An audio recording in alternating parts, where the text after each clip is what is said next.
டாஸ்மாகில் ஊழல் நடந்ததாக குற்றம் சாட்டி பாஜக சார்பில் அறிவிக்கப்பட்ட போராட்டத்தில் பங்கேற்பதற்காக சட்டப்பேரவையிலிருந்து புறப்பட்டு சென்ற எம்எல்ஏக்கள் வானதி சீனிவாசன், சரஸ்வதி உள்ளிட்டோர் எழும்பூரில் பழைய காவல் ஆணையர் அலுவலகம் அருகில் தடுத்து நிறுத்தப்பட்டனர். கூடுதல் விவரங்களை செய்தியாளர் கதிரவன் வழங்க கேட்கலாம். கதிரவன், வணக்கம். விவரங்களை பதிவு பண்ணலாம்.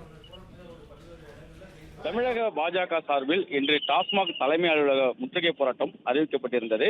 பாஜகவின் முக்கிய தலைவர்கள் வீட்டு காவல் வைக்கப்பட்டு ஆங்காங்கே கைது செய்யப்பட்டு வருகிறார்கள். அந்த வகையில் தான் சட்டமன்றத்தில் கூட்டத்தொடரில் பங்கேற்ற பின்னு எழும்பூர் தலைமை அலுவலகத்தில் போராட்டத்தில் பங்கேற்பதற்காக வந்த சட்டமன்ற உறுப்பினர் வானதி சீனிவாசன் மற்றும் சரஸ்வதி ஆகியோர் தற்போது கைது செய்யப்பட்டிருக்கிறார்கள். எழும்பூர் பாந்தியன் சாலை பழைய காவல் ஆணையர் அலுவலகம் அருகே அவர்களை இணை ஆணையர் விஜயகுமார் தலைமையிலான போலீசார் கைது செய்தார்கள். கைது செய்யப்பட்ட அவர்கள் நுங்கம்பாக்கத்தில் உள்ள தனியார் மண்டபத்தில் தங்க வைக்கப்பட்டிருக்கிறார்கள்.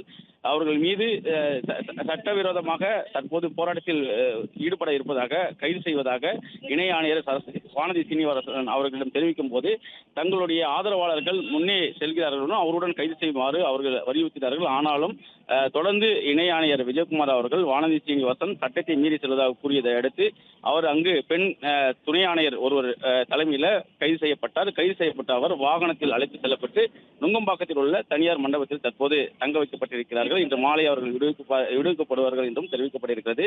ஆங்காங்கே பாஜக தலைவர் அண்ணாமலை மற்றும் மூத்த தலைவர் தமிழிசை சவுந்தரராஜன் உள்ளிட்டோர் கைது செய்யப்பட்டுள்ள நிலையில் சட்டமன்ற உறுப்பினர் வானதி சீனிவாசனும் சரஸ்வதியும் கைது செய்யப்பட்டிருக்கிறார்கள். தற்போது நுங்கம்பாக்கத்தில் அவர்கள் தங்க வைக்கப்பட்டிருக்கிறார்கள். அதே போல எழும்பூர் பகுதியிலும் பல்வேறு பாஜகவினர் கைது செய்யப்பட்டு வருகிறார்கள்.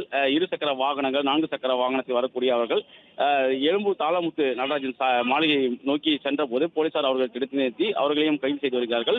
அவர்களும் பேருந்தின் மூலமாக ஆங்காங்கே தனியார் மண்டபங்களில் தங்க வைக்க அழைத்து செல்கிறார்கள். தற்போது அவர்கள் எழும்பூர் கூட இருசக்கர வாகனத்தில் வரக்கூடிய அவர்களை தடுத்து நிறுத்தி போலீசாரிடம் அவர்கள் வாக்குவாதத்தில் ஈடுபட்டு வருகிறார்கள். தங்களை அங்கு போராட்டம் நடத்த அனுமதிக்க வேண்டும் என்று கேட்டு அவர்கள் காவல்துறையிடம் வாக்குவாதத்தில் ஈடுபட்டு வருகிறார்கள். இதே போன்று ஆங்காங்கே தமிழக பாஜக முக்கிய தலைவர்கள் கைது செய்யப்பட்டிருக்க வைக்கிறது வானதி சீனிவாசன், சரஸ்வதியும் கைது செய்யப்பட்டிருக்கிறார்கள். விவரங்களுக்கு நன்றி கதிரவன்.